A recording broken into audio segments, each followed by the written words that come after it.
Hello, today we are talking about the decline of feudalism in Western Europe. So our essential question is, what events contributed to the decline of feudalism in Western Europe? And our goal is we should be able to compare the three main events or three categories that led to the decline of feudalism. The first event is political change in England. King Henry II, his reforms starting in 1154 to 1189 strengthened the royal court. So that made it so people had to go through a court trial with a judge in order to be tried for a crime or convicted of a crime. He issued the Constitution of Clarendon. He gave more traditional rights to the king. So it took some of the rights away from the church and gave it to the kings or the monarchs. Then we have some developments with King John and the Magna Carta. So he was Henry's youngest son. His reign started in 1199.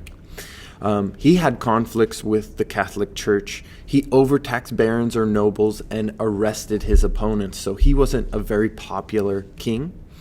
This led to, in 1215, John was forced by a group of angry nobles to sign the Magna Carta.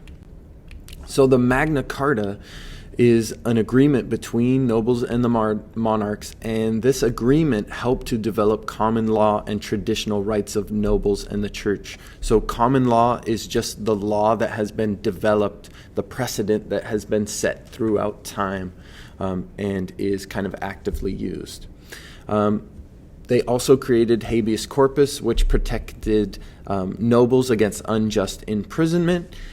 And English people, even though this was only meant for the upper class nobles and monarchs, the English people used it as an outline for their own rights. And we can see throughout time this document was used for many of the world's most important documents and our most important documents in the United States, things like the Constitution, the Declaration of Independence, and the Bill of Rights, but also like the UN's Declaration of Human Rights, the rights that all humans should have.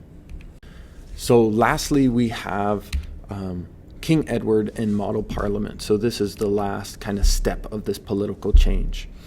He was John's grandson. He reigned starting in 1295. He took a major step toward including more people in government.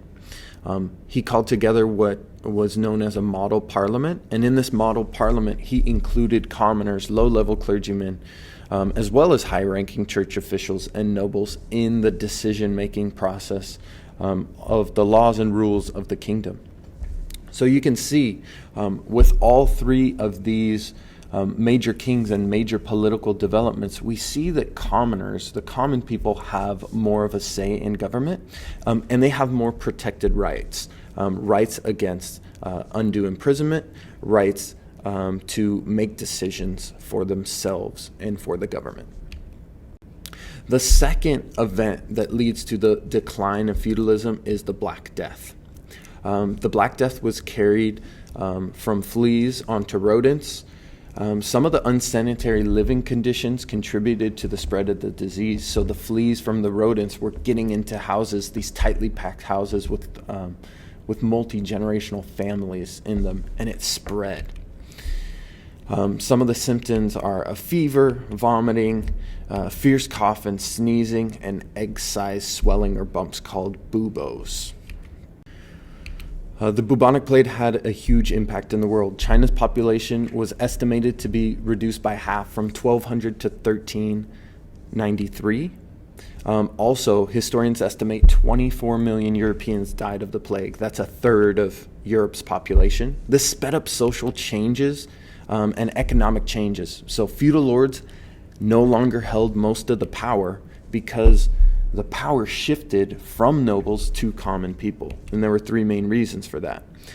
People needed workers, so peasants could demand better conditions, and they had more influence and power because they were creating the economic boost, right? They were the farmers, the creators.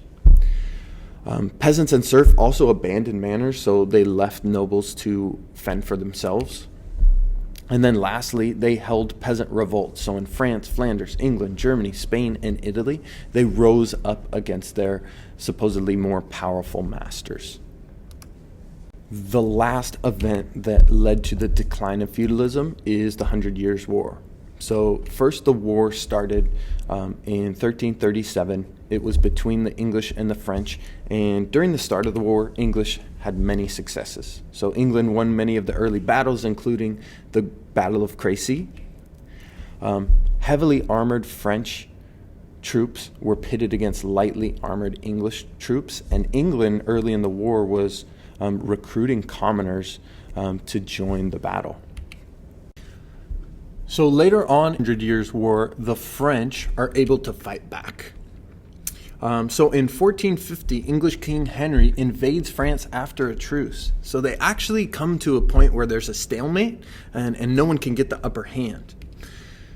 When England invades France, they're not ready for France to use the same modern tactics, the same longbow, the same recruiting of commoners like the English did. And they're not ready for Joan of Arc, a 17-year-old peasant girl who leads the French army to victory at the Battle of Orleans. You can see in the picture her holding up the flag to indicate victory, and she becomes this powerful figure for the French. She is later captured by English allies, labeled a witch and heretic, and she's eventually killed and burned at the stake. However, she still remains a powerful symbol of French pride and nationalism because she represents for the French this push to try and support France and keep France together and to support the king. She eventually becomes a saint in the Roman Catholic Church. The 100 Years' War has a huge impact, and you can see kind of the cycle of how the war unfolds. We see small victories in France for England, and we see even large portions of France being carved out by English forces, but then eventually we see France kind of rallies and collectively retakes control of their land.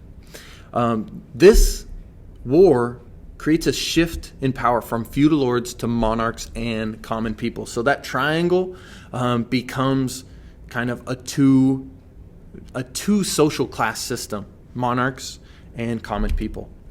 Monarchs collect taxes directly and build large standing armies. So they don't need the nobles, their knights, or their castles anymore. Feelings of nationalism shift support towards the king. So people who maybe had ill feelings towards the king, now they've softened and they have more positive feelings because the king is working to keep the kingdom together. And then lastly, commoners have greater influence and power because they were the soldiers fighting the 100 Years' War. They were the workers feeding that kind of fighting class of people, feeding the armies.